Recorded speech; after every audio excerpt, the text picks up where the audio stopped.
not to belong to the Bible, to the New Testament, but they claim this has been added later on. This is only one part, but there is Act 1 that shows clearly in this. What I mean to say is, wherever he is referred to have risen to heaven, yeah, the Christian scholars prove it to be wrong, have proved it to be wrong. I can give you the references, no problem. Yes, please. Note it down. No problem. They are called El-Haqi. El-Haqi means things which have been added on later. And in the consensus according to the consensus of Christian scholars, he was never reported seen ascending to heaven, according to the testified text. It was added later on. Moreover, I do not believe in that. I have a right not to believe in that, even if it was there, because I can't believe Jesus could have committed contradictions. How on earth could he say and promise that I would leave you and go to the lost sheep of the house of Israel? And having completely forgotten his promise, instead of going in search of the lost sheep of Israel, he should have arisen to heaven. This is a contradiction and paradoxical situation. You can't accept both together. Can you? How can you? Demonstrate to me. How can Jesus be taken to be true when he promised that he would leave the people there and go in search of the lost sheep of the house of Israel, and yet, having forgotten that promise, he ascended to heaven and did not go in search of the lost sheep of the house of Israel? If you can't see the contradiction in it, I can. So even if I fail to prove, and I can prove, of course, what I have said, still I have a right to reject this part and accept the other one. Again, the question arises as to why he was seen moving away from the scene of crucifixion by the Christians themselves. Another contradiction. If he had risen to the heavens, why was he seen on earth? He was seen on earth by his own disciples, and it is all recorded in the New Testament. So contradictions cannot be related to holy people. If there is a contradiction, then one of the two statements has to be rejected. And that is exactly what I do. Thank you. Zuri has another yes, please. Another question? Yes, please. Well, it's practically the same. Close to this is... Yes, please, do. Why do Muslims say that the Holy Bible used by Christians is corrupted, like believe in some Bible verse but not in others, since the Quran gives authenticity to the Torah and the Injil and shows that these books are revelation that comes from Allah, like Surah 3:93. Please sit down. You seem to have read some book by a Christian priest. I am Christian. Oh yes, that is why. Now I understand. This is how they treat the priests in that style. That it is contradictory of the Quran to first testify to the truth of the Old Testament and the New Testament, and then prove them to have been interpolated. It is not so. In fact, what the Holy Quran claims is this, that the revelation revealed or vouched to the prophets of Israel was from God. It was divine revelation.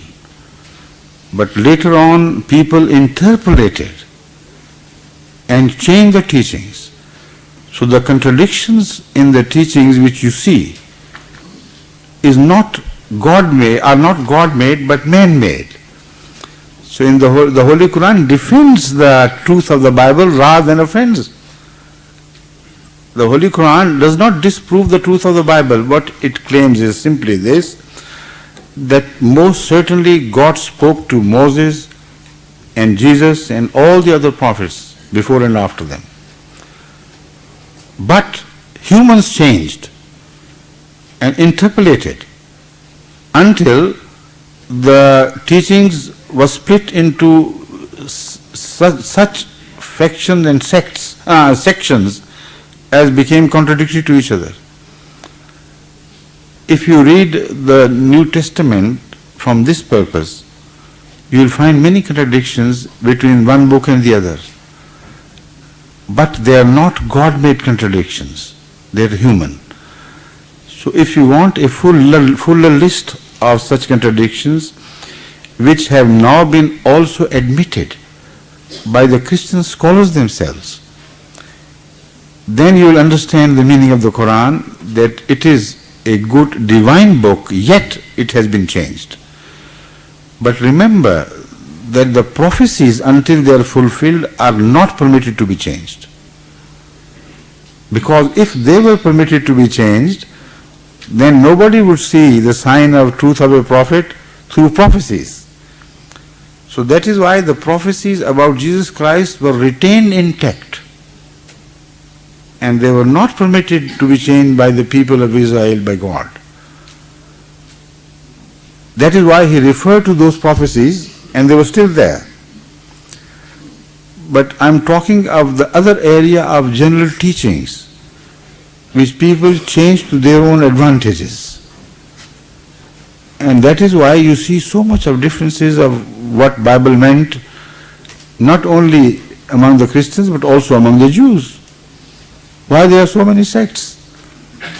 They all quote the same Bible. It is not always the case of different interpretations. It is also a case of different references. Some quote one reference to their advantage, some quote the other reference to counter the effect of that reference, and so on and so forth. So there is no contradiction in the Holy Quran. The Holy Quran means this, what I am telling you, that the Holy Bible, old and new, were originally, most certainly revealed by Allah. But the people of the later ages began to change them either by mistake or through ulterior motives. So that is what happens to all the teachings of the world, Bible being no exception. Thank you.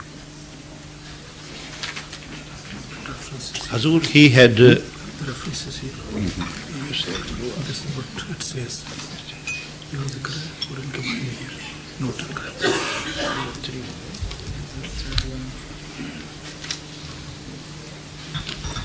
Now about the mark, about mark. This is from? This is from Mark, the last. No, what is the book, the name of the book? NIV study, New International Version of the Bible. Yes. See? Yeah. It says that the most reliable early manuscripts and other ancient witnesses do not have Mark 16:9-20. Yes. See?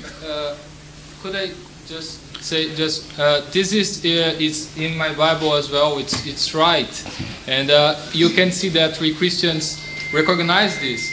But I mean, you can see in Acts chapter 1, it says clearly that Jesus was sent to heaven, and this is accepted for all Christians. No, this is not accepted by all Christians either.